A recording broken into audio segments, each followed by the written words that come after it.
A habit is a fixed way of thinking that leads to automatic behavior. The benefit is we don't have to rethink again and again what to do. It just happens and can have good side effects. But a bad habit can also hurt us or hold us back from progressing. Although, like anything, we can learn and unlearn them. But first, let's try to understand where they come from. Habits are made by experiences creating fixed ways of thinking inside our brain. To explain this, let's compare what happens inside your brain to what happens on a farm. There is a farmer named Joe, his vegetable garden, the chicken shed, and a mailbox. Every morning, Farmer Joe first walks to the vegetables, then checks on his chickens, then collects his mail, and then walks back to the house. After a few days of this routine, his trace becomes more visible on his farm. After a few months, the trace becomes fixed pathways, not only on his farm, but also inside his brain. One night, Joe has a magical dream where he discovers his love with all living creatures. The next day, he sets all of his chickens free. The funny thing is though, instead of adjusting his behavior, he still walks blindly from the vegetable garden to the chicken shed. The trace on the ground and inside Joe's brain is now just too deep. To leave the path of habit, we have to go down a new road. This takes time and multiple repetitions of our new desired behavior and willpower to keep going.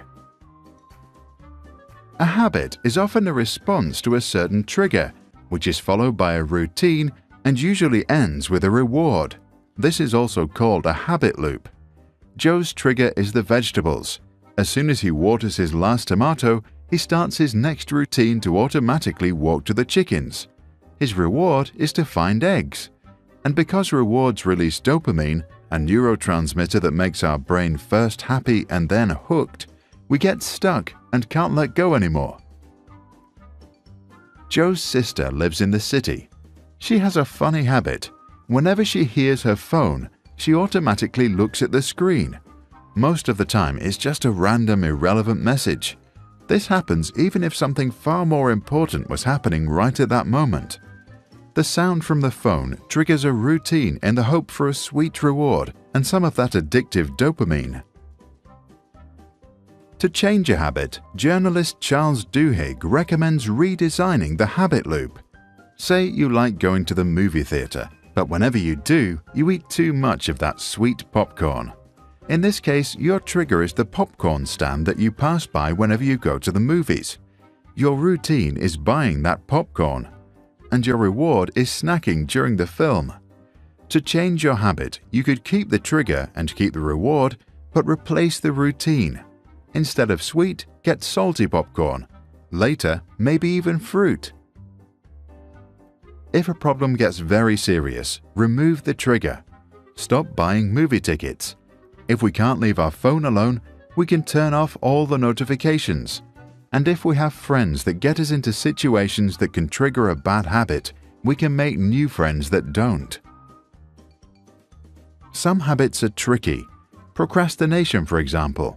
There is no clear trigger, routine, or reward. It just happens.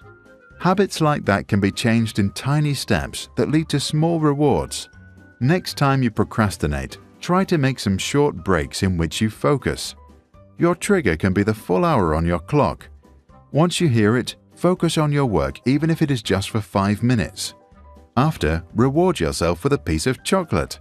The very first day you do that, you will already create some new traces in your brain, and the next day some more. After a few weeks, it will be easy to walk down that road. Many small steps added together make a big difference over time. After all, we still have our entire life in front of us. And to become successful, good habits are probably our best bet. As the famous poet John Dryden wrote, "We first make our habits, and then our habits make us."